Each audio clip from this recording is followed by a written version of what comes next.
अच्छा, ये वीडियो मैं ना स्पेशली उन लोगों के लिए बना रही हूँ जिन्हें भगवान से बहुत शिकायत है, बहुत ज़्यादा।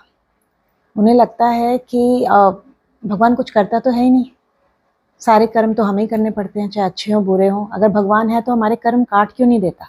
तो इस पे मैं आपको गीता से एक श्री कृष्ण की एक बात बताती हूँ। श्री कृष्ण आखिरी के अध्याय में ना अर्जुन को बोलते हैं कि मैंने तो तुम्हें अपना सारा ज्ञान दे दिया, अब इस ज्ञान को तुम्हें यूज़ करना है नहीं करना है ये मैं तुम्हारे ऊपर छोड़ता हूँ।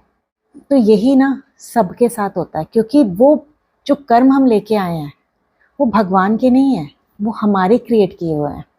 उसमें अगर आपको दुख पे दुख मिल रहा है और कहीं भी आपको कोई सपोर्ट नहीं मिल रहा, तो इसका मतलब आप कुछ गलत कर रहे हैं।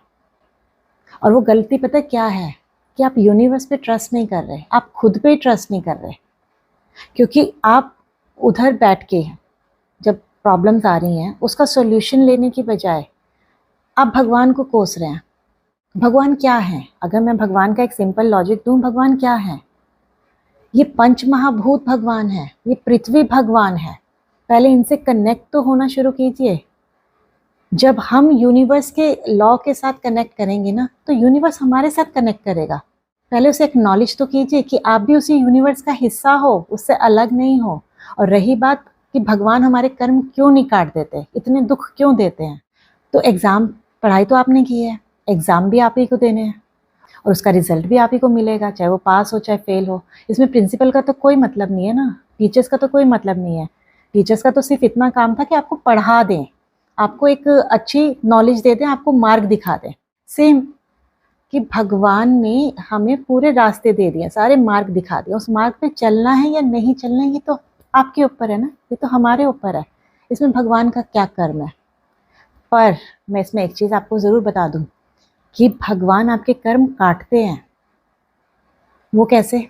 भगवान आपके कर्म इस तरह से काटता है कि जब आप उनसे कनेक्ट हो जाते हैं, आप उनके सामने पूरी तरह से समर्पित हो जाते हैं। अब आप इसको ऐसे सोचिए कि आप किसी टीचर के बहुत फेवरेट हो गए हैं, आप उसमें उनके सारे सब्जेक्ट में बहुत अच्छे मार्क्स लेके आते हैं, आप उनकी सब बातें मानते हैं, पूरी तरह से टीचर की कही हुई बातों पे ही चलते हैं। वो टीचर तो आपसे बहुत खुश है। अब एग्ज़ाम में थोड़ा ऊपर नीचे हो जाएगा तो वो टीचर आपको हेल्प कर देगी, क्योंकि वो आपको भी उतना ही प्यार करने लगी जितना आप टीचर से प्यार करने लगे हो। तो पहले भगवान से प्यार तो करना शुरू करो, उनके सामने समर्पण तो करना शुरू करो, फिर देखना वो आपके कर्म कैसे काटने लगेंगे। और कर्म कटते ही तब हैं जब आप उनसे कनेक्ट कर लेते हो, क्योंकि जो वो आपको मैसेज दे रहे हैं वो आप सुन नहीं पा रहे हो। आपने अपने ऊपर एक कवच लगा लिया है, एक नो एंट्री का गेट बना दिया है, वो अंदर आ ही नहीं सकते, सुन ही नहीं, आप उनको सुन ही नहीं पाते। तो भगवान को कोसने से कुछ नहीं होगा। अगर आप अपने एग्ज़ाम को पास नहीं कर पा रहे हो तो ये आपकी गलती है, भगवान को कोसने से कुछ नहीं होगा। उनकी तरफ सरेंडर करने से ही ना पता चलेगा कि लाइफ में ना कितना चेंज आता है।